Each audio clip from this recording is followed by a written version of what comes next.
An Extraordinary Egg by Leo Lionni. On Pebble Island, there lived 3 frogs, Marilyn, August, and one who was always somewhere else. That one's name was Jessica. Jessica was full of wonder.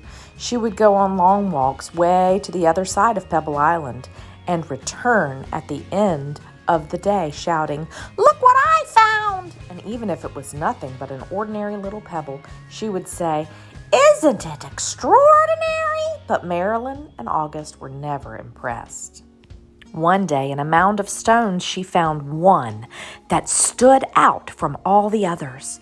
It was perfect, white like snow and round like the full moon on a midsummer night. Even though it was almost as big as she was, Jessica decided to bring it home.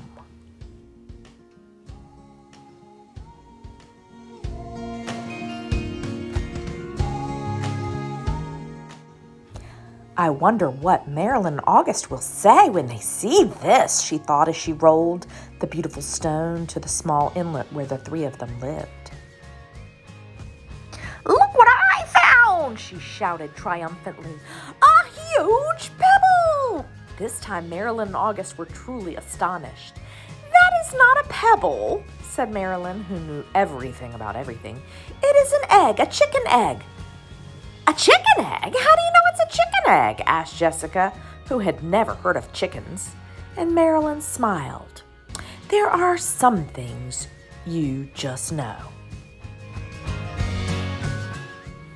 A few days later, the frogs heard a strange noise coming from the egg. They watched in amazement as the egg cracked, and out crawled a long, scaly creature that walked on 4 legs. "See!" exclaimed Marilyn. "I was right. It is a chicken." "A chicken!" they all shouted, and the chicken took a deep breath and grunted and gave each of the astonished frogs a look and said in a small, raspy voice, "Where is the water?" The frogs cried out excitedly, "Straight ahead!" The chicken threw herself into the water, and the frogs dove in after her. To their surprise, the chicken was a good swimmer, and fast too, and she showed them new ways to float and paddle, and they had a wonderful time together, played from sunup to sundown, and so it went for many days.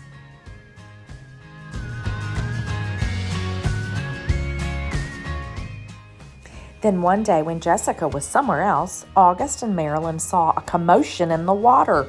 Someone was in trouble. Quickly, the chicken dove into the dark pool, and August and Marilyn were frightened.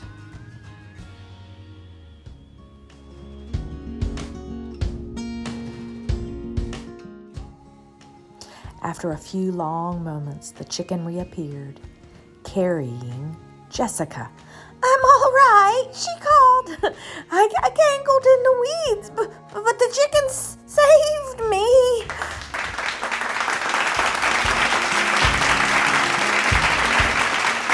From that day on, Jessica and her rescuer were inseparable friends. Wherever Jessica went, the chicken went too. They traveled all over the island. They went to Jessica's secret thinking place.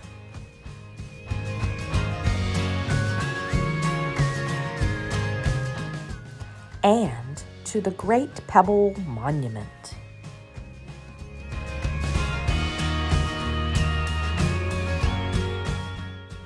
One day they went to a place where Jessica had never been before. A red and blue bird flew down from a tree. "Oh, there you are!" it exclaimed when it saw the chicken. "Your mother has been looking all over for you. Come, I'll take you to her."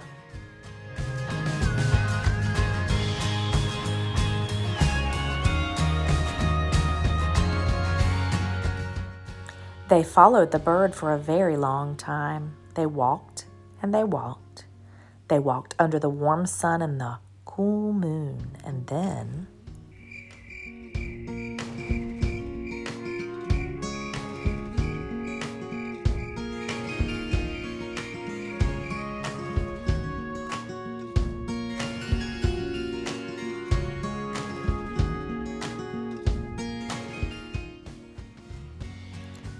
They came upon the most extraordinary creature they had ever seen.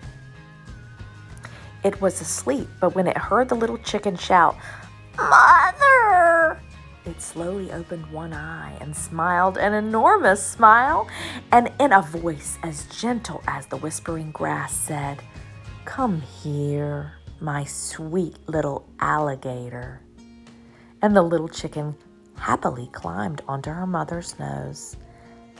"Now it's time for me to go," said Jessica. "I'll miss you very much, little chicken. Come and visit us soon, and bring your mother too." Jessica couldn't wait to tell Marilyn and August what had happened. As she neared the inlet, she shouted, "Guess what I found!" And she told them all about it.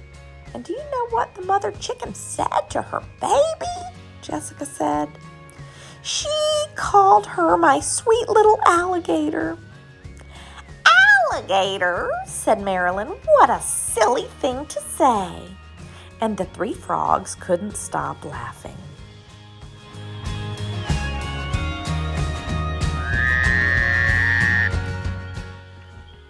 The end.